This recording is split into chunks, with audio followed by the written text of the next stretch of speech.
They're on the up, though, in the cities, and you would have to strike a deal with them, would you not, if it is minority government? I think this is posturing. You see this in the Parliament for those who choose to tune in. They're not the Greens of old. They're not Bob Brown's mob.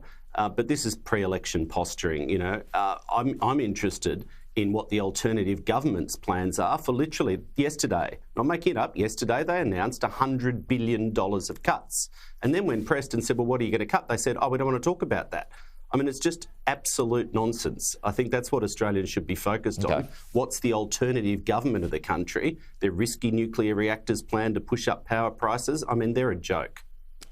Okay, let's go to Keith now. We'll get your response to that in just a moment. But just first on this Greens pitch this morning, Keith.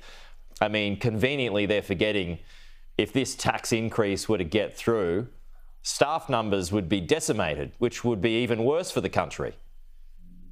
Well, I did notice that Julian didn't want to take this proposal seriously and pivoted to the coalition. He should take this seriously because we know that most Labor members in the House of Representatives are there on the back of Greens' preferences. So I take this claim very seriously.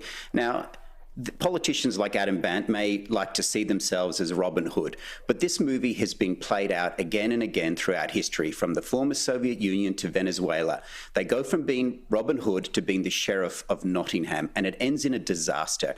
And let's not forget that thinking that taxes on big corporations above 100 million is about other people. It is about the superannuation and savings of ordinary Australians, which would collapse. It's also about the massive loss of jobs that would see those go overseas and would bankrupt this nation. So I think the Labor government and Julian Hill need to very clearly say that they will not, under any circumstances, form a coalition government with the Greens under those terms.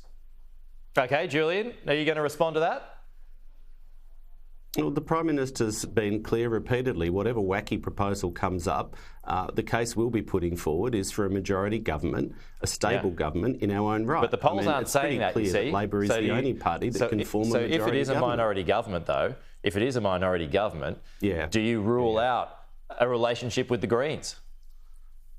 Well, I think we've all been around long enough to know that polls pre-election are at a point in time. You know, it's a trite saying, but it's also true. There's only one poll that matters.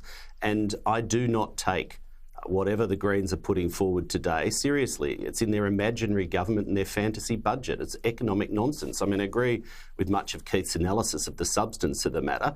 Let's not get overhung on the politics. I mean, it's just nonsense. Okay. So back to that point Julian made before, Keith. I mean, I did try to press Susan Lee on this yesterday and she wasn't giving up anything. I mean, you're talking about $100 billion worth of cuts, and in particular, tax cuts for the highest earners as well. Have you got any detail yet on how you're going to fund that?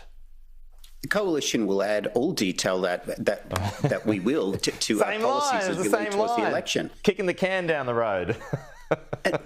No, it's not kicking the can down the road. It's doing the proper work that is required, which this government hasn't done. And what we know from the Reserve Bank of Australia is that increased spending is leading to an increase in inflation. And we also know in the long term that when you look through the intergenerational report, all sides of politics need to turn their mind to spending, because the intergenerational report says that we will not be able to fund all of the things that make this a great country if we don't address it.